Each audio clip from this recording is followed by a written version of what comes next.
다윗의 영광스러운 죽음이라는 제하에서 오늘 말씀을 우리 함께 나누도록 하겠습니다. 이 세상을 어떻게 사느냐도 참 중요하지만 어떻게 죽느냐도 참 중요한 일 같습니다. 그런데 왕으로서 이렇게 참 부러울 만큼 영광스러운 죽음을 맞이한 왕이 도대체 몇 명이나 될까 하는 그런 생각을 해봅니다. 어제는 제가 자라난 교회의 그 선배 목사님들과 함께 만나서 식사를 하고 서원흥에 잠깐 들려서 그 능들을 우리가 하나하나 이렇게 찾아가면서 거기 쓰여져 있는 글들을 보니까 왕족이라 그런지 상당히 몸이 약했는지 또 그리고 이 왕들에 대한 그런 여러 가지 많은 요구 사항들이 있어서 그런지 왕의 가족들인데 장수한 사람이 없어요. 장수한 사람이 없습니다. 참 그런 걸 보면서 참 조선 왕조가 참 우울했다. 그리고 조선 왕조 600년 그 세월 동안 진짜 장수한 왕 손에 꼽습니다. 영조나 숙종이나 몇 사람 빼고는 다 단명했습니다. 물론 그 시절이 그렇게 장수하는 그런 시절은 아닐지라도 성경이 얘기하는 인생 70이요. 강건하면 80 그랬는데 80까지 산 그런 왕들은 정말 찾아보기가 힘들지 않습니까? 그런 거 보면 이 왕으로 산다고 하는 것이 참 피곤한 일이었고 참 어려운 일이었고 힘든 일이었구나 하는 그런 생각을 우리 또 해보았습니다. 그러다가 오늘 말씀을 제가 묵상하는 가운데 참 다윗은 죽음마저도 영광스러웠구나 하는 그런 생각이 들었습니다. 어떻게 이렇게 다윗이 영광스러운 그런 죽음을 죽었을까? 그래서 책을 뒤적여 보니까 다윗의 나이가 이 죽었을 때의 나이를 계산을 해본 그런 학자들 그들의 공통적인 그 추론한 나이는 71세 뭐 이렇게 얘기를 합니다. 그렇다고 하면 인간으로서 누릴 수 있는 해를 다 누리고 산 그런 왕이었구나 하는 생각도 들었고 또 그가 참 전쟁을 하면서 살아온 그런 대표적인 왕이잖아요. 그의 사역 그러면 온 이스라엘 하나님이 허락해 주셨던 약속의 땅을 다 차지하느라고 그가 얼마나 그렇게 전쟁터를 누비고 살았습니까? 헤브론에서 7년 약 6개월 정도 그렇게 왕이 되어서 그렇게 생활을 했는데 그때의 삶도 얼마나 고단하고 힘든 삶이었습니까? 눈치 보면서 남의 비위 맞춰가면서 그렇게 살던 그런 삶이었어요. 피곤하고 힘든 삶이었습니다. 이스라엘 그 유다 땅에서 넘어온 사람들 막 힘들고 어렵고 그런 사람들이 와서 다윗과 무리를 이루어서 그렇게 살았고 자기 본토가 아닌 이방의 땅에서 그렇게 유리방황하면서 그렇게 살아왔던 그 7년 세월, 또 통일 왕국의 왕이 되어서 33년간, 단적으로 얘기해서 마지막 그의 죽음을 맞이하는 그 순간, 그 언저리까지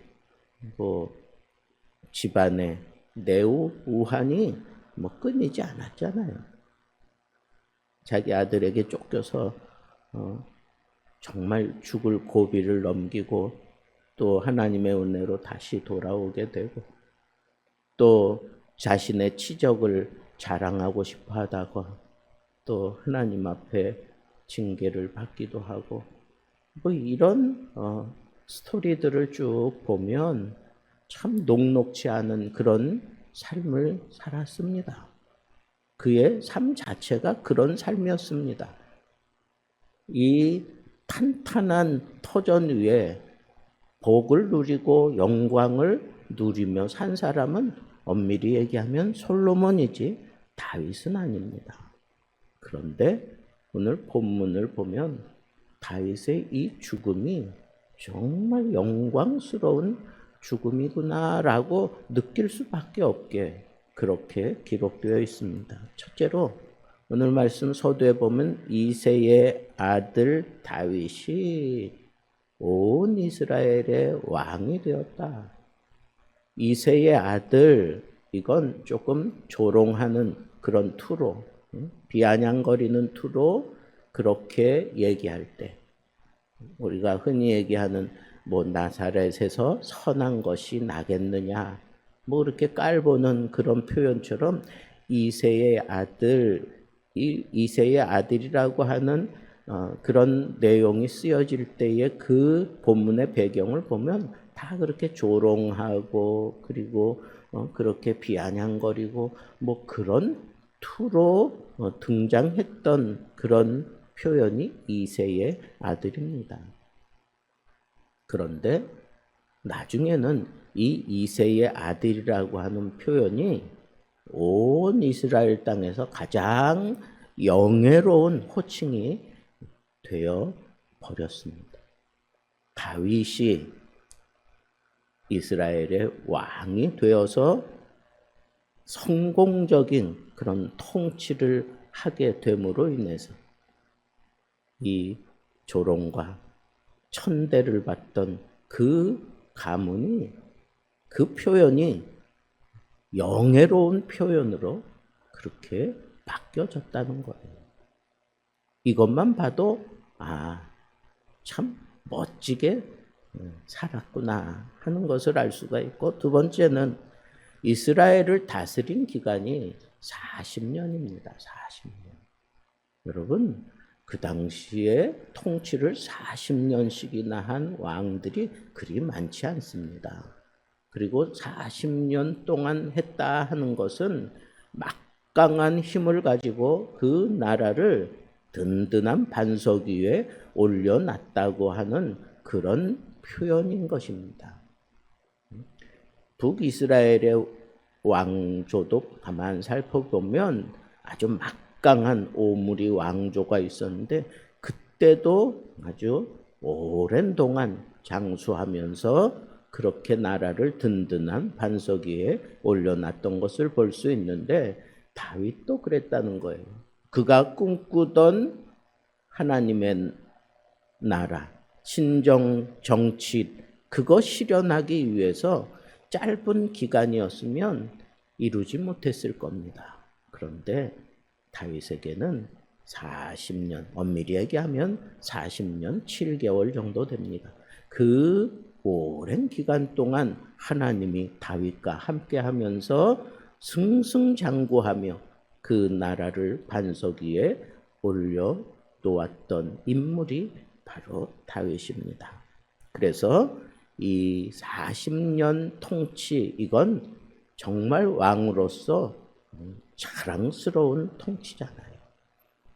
죽는 그 순간까지 마지막 사역을 감사 기도하며, 그리고 모든 백성들에게 환영을 받으며 인정을 받으며 마지막 사역을 그렇게 자기가 속에 꿈꾸던 그 하나님 성전에 대한 그 사역을 마감해놓고 그리고 이 탄탄한 나라를 자기 아들 솔로몬에게, 여러분 자기 아들에게 이 왕위를 넘긴다라고 하는 거, 이건 정말 복된 일입니다. 정말 복된 일이에요. 그런데 그 아들에게 이 왕위를 넘긴다라고 하는 저 밑바닥에는 하나님이 다윗에게 하신 언약이 있었다는 거예요. 너의 이 가문에서 계속해서 왕위가 이어질 것이다 라고 하나님이 다윗에게 약속하신 대로 이렇게 지금 이루어졌다고 하는, 이게 정말 하나님이 언약하신 대로 지금 나의 이 복을 하나님이 책임져 주시는구나, 그렇게 느끼지 않겠습니까? 정말 기운이 쫙 빠져있는 그 인생 마지막 순간까지 하나님이 이 이스라엘 땅을 붙잡고 있는 것은 언약이었습니다. 언약. 다윗과 맺은 그 언약을 하나님이 그대로 실현하기 위해서 어리고 연약한 솔로몬에게, 그리고 그 상황, 아도니아가 막 반역을 일으키는 그런 상황 속에서도 결국은 하나님이 약속한 그리고 선언한 그 아들 솔로몬에게 왕위가 그렇게 주어지도록 마지막까지 그렇게 사역했던 이런 모습들은 정말 왕으로서 그가 누릴 수 있는 복 중에 복이었습니다. 그뿐 아니잖아요. 여기 보니까 나이 많아 늙도록, 인생이 70이요 강건하면 80이다 라고 그렇게 표현되어 있는데, 성경에는 나이 많아 늙도록, 나이 많아 늙기까지 살았고, 두 번째는 그렇게 늙도록 부하고 존귀를 누리다가, 부하고 존귀를 누리다가, 여러분 부자로 살았다는 거예요. 그리고 아주 존경을 받으며 살았다는 거예요. 이보다 더 좋은 복을 우리가 이 세상에서 어떻게 누리겠어요? 왕이지, 나이 많아 늙도록 살았지. 근데 나이 많아 늙도록 사는 동안 부자로 살고 존귀를 누리며 살았다. 이보다 더 영광스러운 일이 어디 있어요? 그리고 그의 아들 솔로몬이 대신하여 왕이 되니라. 보세요. 다윗이 꿈꿔왔던 그 나라를 하나님의 언약을 따라 그 아들 솔로몬에게 이 왕을 세우시는 걸 보면서 자기가 그렇게 이루어 놓았던 이 하나님의 나라가 계속 유지될 것을 다윗은 믿어 의심치 않았고, 그리고 무엇보다도 자기 마음속에 그렇게 그려왔던 하나님의 성전이 이 아들을 통해서 지어질 것을 그는 비전 가운데 분명히 보았을 겁니다. 이런 복된 죽음을 죽은 그 왕이 바로 다윗 왕입니다. 그런데 다윗 왕의 행적을 보세요. 다윗 왕이 어떻게 사역했는지 그걸 인정하는, 그런 인정하는 행적, 그걸 어떻게 표현했습니까? 여기 보니까 다윗 시대에 늘 하나님의 말씀으로 다윗에게 역사했던 아주 중요한 선견자 혹은 선지자, 이 세 사람이 여기 등장합니다. 그런데 원문에 보면 이 선견자라고 선지자라고 하는 쓰는 단어들이 그게 다 다르게 쓰여져 있습니다.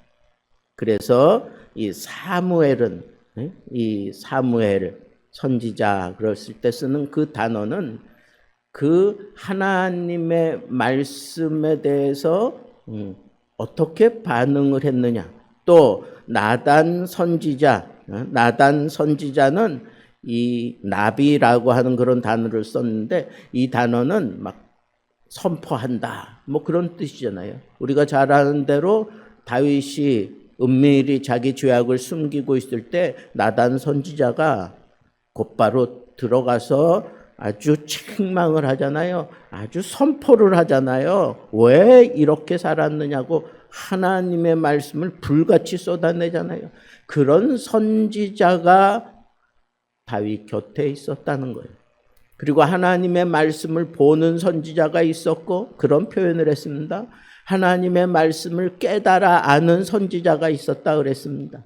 사무엘이 그랬고 그 다음에 갓 선지자가 그랬고 어떤 사람은 이 선지자로서 하나님의 말씀을 보는 사람, 그리고 어떤 선지자는 하나님의 말씀을 깨달아 아는 사람, 그리고 어떤 선지자는 하나님의 말씀을 그대로 가감없이 막 쏟아내는 그런 선지자. 이 세 명의 선지자가 다윗과 늘 함께하면서 다윗이 이런 놀라운 삶을 그 꿈을 이뤄가는데 꼭 필요한 하나님의 사람, 하나님의 선지자들이 그를 떠나지 아니하고 그에게 역사했다는 겁니다. 그래서 그들의 글에, 사무엘의 글에, 갓의 글에, 나단 선지자의 글에 이 다윗의 행적에 관한 이 일들이 다 기록되었다는 거예요. 다른 사람들은 역사를 왜곡시키기도 하고 슬쩍 뭐 바꿔놓기도 하고 그러지만 하나님의 말씀을 다루는 이 선지자들은 이 말씀을 왜곡시킬 수 없습니다. 오로지 하나님의 계시를 바라보며 하나님의 계시를 깨달으며 하나님의 계시대로 그렇게 다윗에게 역사하면서 그가 그 말씀에서 벗어나지 않도록 그렇게 역사했다고 하는 거예요. 그러니까 오늘날 이 다윗이 다윗으로 하나님 앞에 인정받고 사랑받고 또 귀하게 여김을 받을 수 있었던 겁니다. 평생을 하나님의 선지자가 내 곁에서 말씀을 깨닫게 하고 말씀을 보여주기도 하고 말씀을 그대로 선포해서 잘못된 자리에서 돌아서게 하고 이게 영광스러운 죽음의 비밀이라고 해도 과언이 아닙니다. 왕으로서 참 험난한 그런 길을 걸었다고 해도 과언이 아닌데 그가 마침내 영광스러운 그러한 족적을 남길 수 있었던 것은 바로 이 선지자들이 함께 했기 때문입니다. 마지막으로 또 그의 왕된 일과 그의 권세와 그와 이스라엘과 온 세상 모든 나라의 지난 날의 역사가 다 기록되어 있다. 선지자들만 다윗의 행적에 대해서 얘기한 게 아니라 일반 역사적으로도 기록이 되었다는 거예요. 본국에서 기록이 되고 세상 나라에서도 기록이 됐다. 그 얘기는 뭐예요? 세상을 호령하고 통치하던 그런 통치자로서 그가 역사에 이런 흔적을 남겼다는 것, 역사의 흔적을. 유대 사람들에게만 인정받은 게 아니라 그가 다스렸던 모든 나라들로부터도 인정받았던 왕, 그가 바로 다윗 왕이라는 겁니다. 왕된 일, 그의 권세, 그리고 온 세상 모든 나라들과의 이 역사가 가치가 있다는 거예요. 가치가 있게 기록되었다는 겁니다. 여러분, 오늘도 우리 하나님이 오라 하시면 그냥 갈 수밖에 없는 그런 인생길을 가고 있는데 우리도 다윗처럼 이렇게 영광스러운 죽음을 죽을 수 있다면 이보다 더 복된 일은 없습니다. 내가 이루어 온 이 행적이 가치 있는 역사로 남고, 그리고 하나님의 사람들이 하나님의 말씀으로 나를 주장하고 이끌며 함께 하나님의 뜻을 이루어 갈 수 있도록 도와주고, 그리고 모든 생명은 하나님 손에 있는데 이렇게 늘도록 부하고 존귀하게 삶을 살아가도록 하나님께서 직접적으로 복을 주셨어요. 장수하게 하셨어요. 존귀와 영광을 누리게 하셨습니다. 이 모든 그 배경이 뭘까요? 하나님 마음에 합한 사람입니다. 우리는 다윗의 죽음을 바라보면서 정말 붙잡고 싶은 그 한마디가 있다면 하나님 마음에 합한 사람이다. 여러분, 오늘도 하나님 마음에 합한 모습으로 살아가면서 다윗 왕이 누렸던 이 영광스러움을 우리도 우리의 삶의 현장에서 누리며 살게 되기를 우리 주님의 이름으로 축복합니다.